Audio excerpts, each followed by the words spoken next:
Yo, this your boy Jamil, executive producer, founder of Gully TV, and you chilling with hip hop's biggest fan, downtown Baltimore. Fuck with your boy. Welcome all my hoodlums, hooligans, knuckleheads, players and pimps, slayers and simps, hoes and freaks, nerds and geeks, strippers and tippers, thugs and gorillas, soldiers and kings, goddesses and queens, ladies and gentlemen, boys and girls, niggas and bitches, and you sophisticated motherfuckers alike. Welcome to hip hop's biggest fan.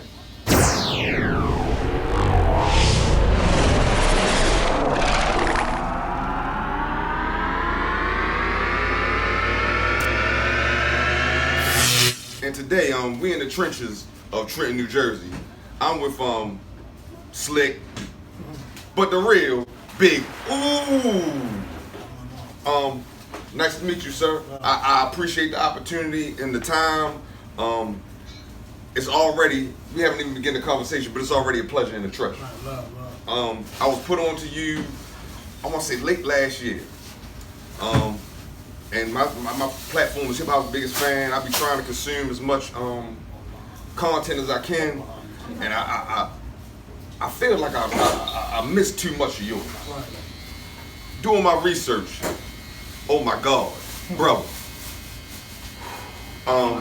I don't even know where to begin. Behind the camera, okay. But I'm going to say where we're going to begin is the beginning. Are you originally from Trenton, New Jersey? Yeah, I was born in Newark. You was born in Newark? Yeah, moved out here. Okay. What part of Newark, to be exact? Is there any particular street? I was like a kid. Okay, so you came to Trenton around what age that you can recollect? I came to Trenton. I came to Trenton. At 11? Yeah. Okay. I'm lightly familiar with Trenton just on some work aspect, you know what I mean? But I don't know all the highways, byways, the insides and the outsides. Right. Can you please enlighten us to what is the heartbeat of Trenton, what's the pulse of Trenton, and who and what and where, you know what I mean, to go see and do what you do? But right now you have Razor Sharp Barbershop, just like the cornerstone of the city. Okay. You know what I mean? We on Passaic Street. You got West Trenton, North Trenton, East Trenton, Wilbur Section, Spring and Passaic, Perry Street. That's really break down the whole city, South Trenton. Okay. So basically the city broken down in like different areas like that. You know what I mean? Like, you know, Chicago and Houston, they got 4th Ward, 3rd Ward. Ours is kind of like North, East, Southwest. Okay. Wilbur Section, that kind of thing. I'm familiar with that from Baltimore. That's how we do it. Yeah. Okay. So around 11 you got here. When did you fall in love with hip hop? Was it a particular song? Was it a particular something that happened in the neighborhood, some party or something happened? What was it? My cousin was in the music. My cousin came to the house and put me on like Red Man, Muddy Waters and shit like that. Ooh, okay. And from that point on, I always was into music, but that kind of made me want to start doing my own music. Is Muddy Waters one of your favorite albums to this day? Yeah. What's your favorite track off? It's a classic, but Yeah. I mean, like I said, I was so young. I was just intrigued by the whole thing, just how well it was put together. You know what I mean? Absolutely. That definitely is one of his best albums. Yeah, definitely. Yeah. Okay. So Muddy Waters. Now, what created you, or when did you begin writing rhymes or spitting rhymes? Were they freestyles or were they started as poems? How did this all come to fruition? And, I mean, it was all freestyles. It was all freestyling in the park kind of thing, you know, people Okay. battling, that kind of shit. Okay. The essence of this. Getting embarrassed in front of the girls, coming back, you know what I'm saying? That kind of thing, man. That was a vibe. Okay. But that's how you sharpen your that's how you sharpen your mind, your sword. But freestyling is totally different from writing. Yeah, of course. And I'm just gonna jump out here. And I've seen what you've done to so many industry beats. I don't mean to say this kind of fucked up or funny, but if beats were artists' girls, you fucked them all well. That's what I was funny. Very well. Like I'm talking about like things that I think that people shouldn't touch. I was like, yo, he did that. Sure you did. Wow. Appreciate that. I'm like, I was like, yo, hold on, what he about to do this? He about to do a who shot you? He about to do ice cream. He about to man, so many things. It was man, it's bugged out, but it shows your talent, your skill. I would like to call you a lyrical juggernaut. No, dead serious. Word to my father, and shout out to my wife. I'm gonna tell you why we here today. Me and my wife had a conversation. Was it yesterday, baby? Yesterday. She got my ass about what we doing. It was like, yo, you got to go and reach out and try to seek the cream of the crop, the creme de la creme. And I told her, well, I'll try. We did it. She said, well, nigga, keep trying. And all praise due, and thanks to you, you graced me with your presence. You told me I was trying to get with you. I was like, shit, I gotta come up here today. Yeah, so we're here today, and I sincerely thank you so much for that. Some real man-to-man shit, man of his word. I can say that to my dying day. You know what I'm saying? Okay. Do you remember your first rhyme though? You remember the first song you wrote? I remember the first song. I don't remember like necessarily the lyrics. Okay. The first song I recorded was like we was recording all freestyles. So like at that time it was like no song structure. I ain't even know to count bars. Okay. We were just taking like Wu-Tang instrumentals, Triumph and shit like that. And you know, we started off doing like radio to radio. You know what I mean? Right. Like that, recording like that type thing. How old was you though? You a teenager? Probably like pre-teens. So it might have been 11. Yeah, probably like pre-teens. Okay. I was around music for a while. My grandfather played in like orchestras and shit like that. You know what I'm saying? So I was always around music. Well, time out. Your grandfather was in orchestras. Yeah, That's some serious music. It's some Music. different, like classical music. But even within hip hop, yo, the IQ, the musical IQ, Yeah, I mean, it's different because you're reading sheet music. right? You know what I'm saying? So it's like, you know what I mean? It's a whole different concept. But you know, when you hearing that as a kid, it's training your ear and you don't even know it. Exactly. You know what I mean? Exactly. Sure. So, wow, your grandfather. Yeah. What's your grandfather's name? I mean, we ain't got to get them all that. I don't know. I'm just might try to look the brother up and put a picture on here. I don't know. I'm just being honest. But Nah, my I'm just grandfather, saying. That's the only reason I'm asking, big bro. he, like I said, he played music like, you know, right now. He played music up to like, so he can't play it no more. Okay. Did he? What particular instrument did he play? He played the violin. Violin. Yeah. Ooh. Yeah.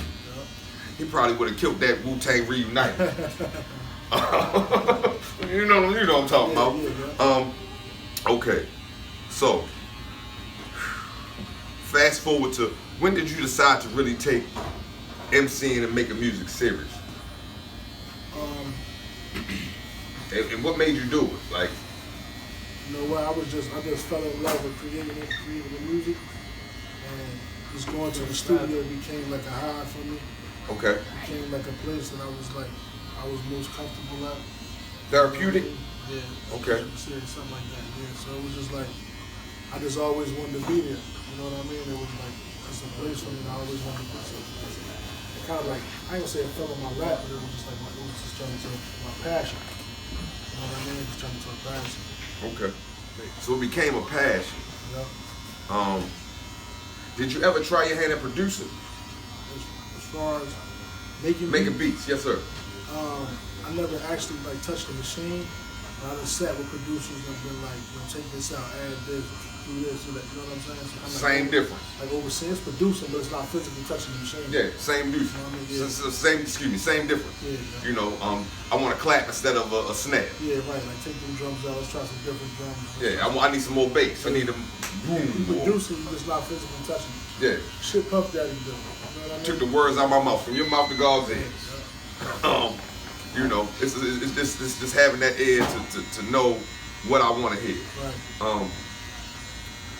So with that being said, with your recording, at that time and even till now, do you write more, or do you do it in your head? Are you one of those people that can do it? Because I'm gonna jump out here and say, you've been doing this long enough. From my research, you don't have to write no more. Yeah. I know you don't.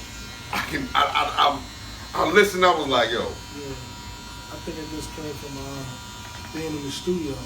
being in the studio a lot. It's just like anything you work at, you're gonna constantly see growth in it. You know, see yourself getting better. Right. And there was times I was spending weeks in the studio. I was taking like travel bags. I would get on a train down here, go to Philly on like a Monday and come back Friday. You know what I'm saying? Yeah. In the studio all week. Go to my mom crib, jump in the shower, go back to the studio. So I started learning how to record myself and move around the studio a little bit. So I don't even like it. You learn how to record yourself, so you've been learning engineering.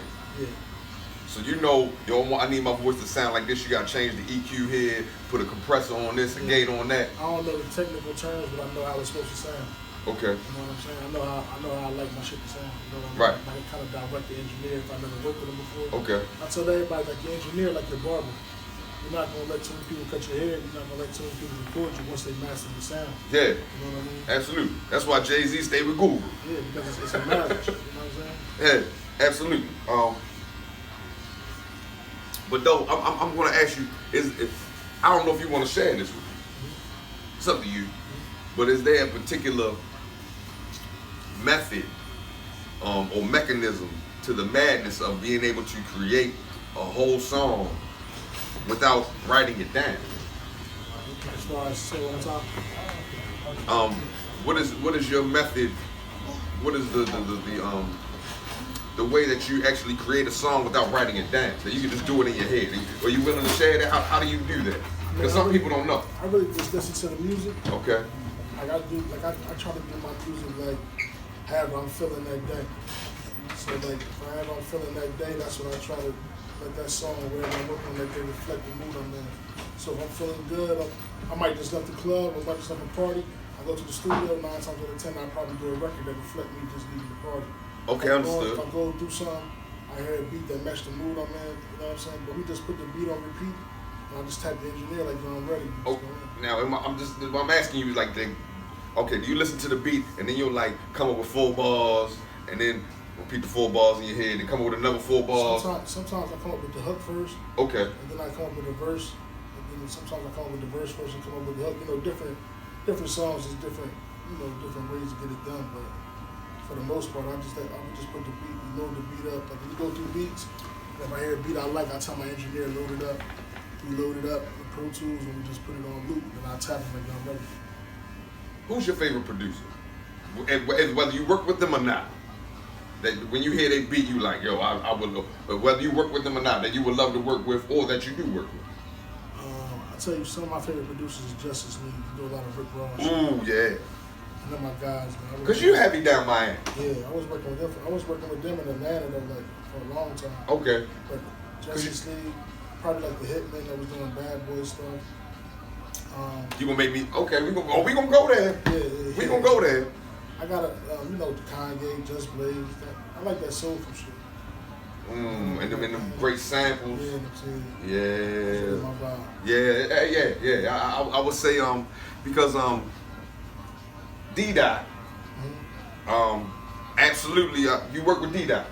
Yeah. Yo. I got the crazy cat shit on that. D-Dot, my man. He's a mad rapper. Yeah. If y'all know, why you acting like a man? Well, I can't do that. I'm gonna mess the voice up. I'm gonna sound like Angry Smurf. Like, I hate rappers. I'm gonna mess it up.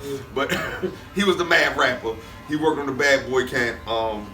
Worked with Big and Mace and the Locks and. Yeah, D-Dot did Money, Power, Respect. He did All About the Benjamins. He executive produced Life After Death. Oh. He executive produced My Life, Marriage. He did a lot of shit, man. D-Dot did a lot of shit. Iconic, legendary. That's my man. We working on the EP right now. Yeah. I remember. I look back like, damn, he did say Big. Oh, he named a couple people's, and he named you. Breakfast Club. Absolute. And he say like I'm charging them up. I'm giving them to y'all. Yeah. And you know, D-Dot is like D-Dot is the difference between, you know, a lot of times a lot of artists right now today are self-contained, so they go in the studio by themselves or they go with their crew and their boys. Right. But they haven't been produced. Everybody's recording. I'm listening. I'm just like. Everybody's recording, but few artists have been produced. When I go in with D-Dot, I can hear the difference between records I've done on my own and records with him. He produced the record. You know what I mean? He directs it. It would be like a. No, change this, change that. Let's say this, let's say that. Yeah. Let's change this line. Let's, you know what I mean? If it was, say it this way. Yeah, he dissected. Yeah, if we were talking about film, it would be the director. It would be some Martin Scorsese. What's his name? Scorsese. Scorsese. I'm gonna fuck his name. Maybe.